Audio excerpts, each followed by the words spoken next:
আসসালামু আলাইকুম। আজকে গুরুত্বপূর্ণ একটি ব্লগ আমার জীবনের, আমার শৈশবের প্রিয় জায়গা, আসলে সবারই শৈশবের প্রিয় জায়গা,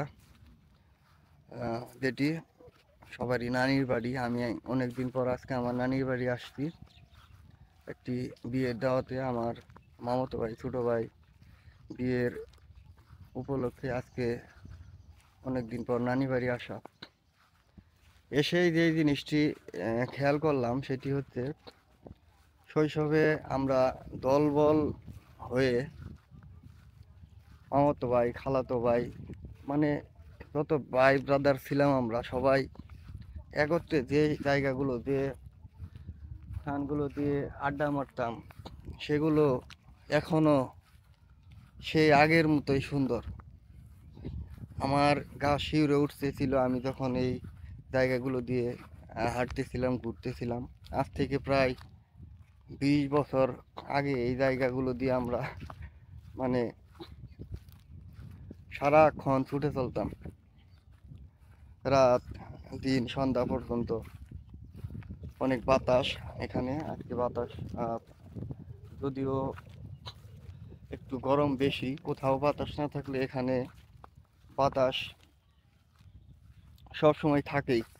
এর একটি কারণ হচ্ছে এই যে বন বা ফসলি যে মাঠ, এটি অনেক বড় একাকার।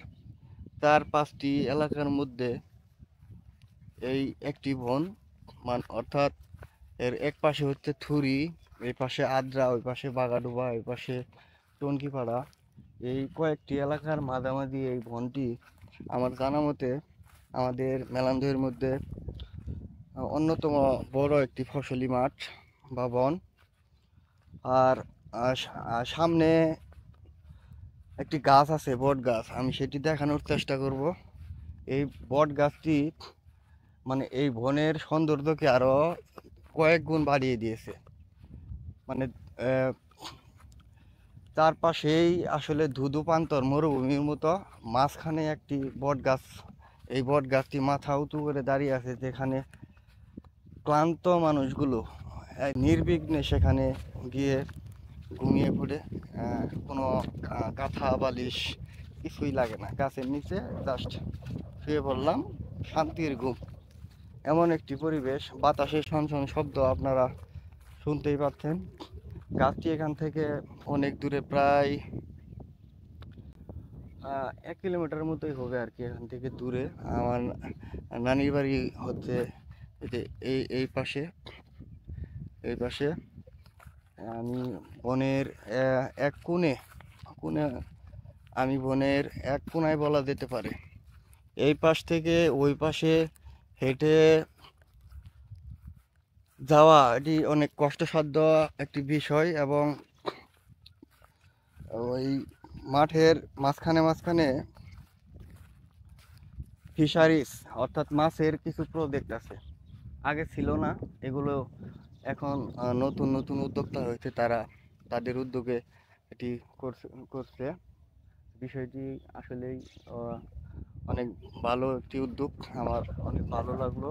এখান থেকে অনেক দূর, আমি মোটর সাইকেলে ওই মাঝামাঝি একটা রাস্তা ছিল, সেখান দিয়ে যাওয়ার সময় খেয়াল করতেছিলাম, ক্যামেরাটা তখন সাথে ছিল না।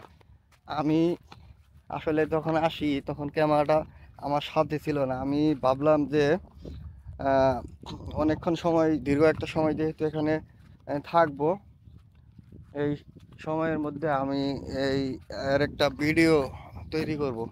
যার জন্যে আমি আমার নানির বাড়ি থেকে আমার বাড়ি আহ, দূরে, মোটর সাইকেলে 20 মিনিটের রাস্তা, গিয়ে ক্যামেরা নিয়ে আবার আসলাম। আমি এখন মানে চেষ্টা করব 4-5টা একত্রে দেখানোর জন্য। আমি চেষ্টা করতেছি 4-5টা একত্রে দেখানো যায় কিনা।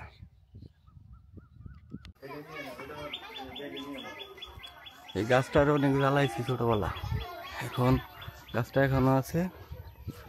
আর এই সেই লিচু গাছ, দিনে 10 বার করে ডাবরানি খাইতাম। আর এই সেই পুকুর, যেখানে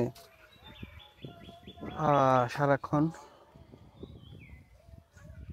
সাঁতার কাটতাম। তারপরে এই যে এই কাঁচাটা আরও একটু উঁচা ছিল, এই পাড়টা আরও একটু উঁচা ছিল। এখান থেকে আমরা এই যে পিছলা পিছলি খেলা যেটাকে বলে আর কি, এখান থেকে আহ, পিছলা পিছলি খেলতাম পুরো 10-15 জন মিলে। আর সেই সময় আমাদের আহ, আমার কাছে আমার কাছে না, সবার কাছেই মনে হইতো আর কি, এই পুকুরটার দেখলে আমাদের একটা ভয় ভয় মনে ভয় ভয় জাগতো সবারই।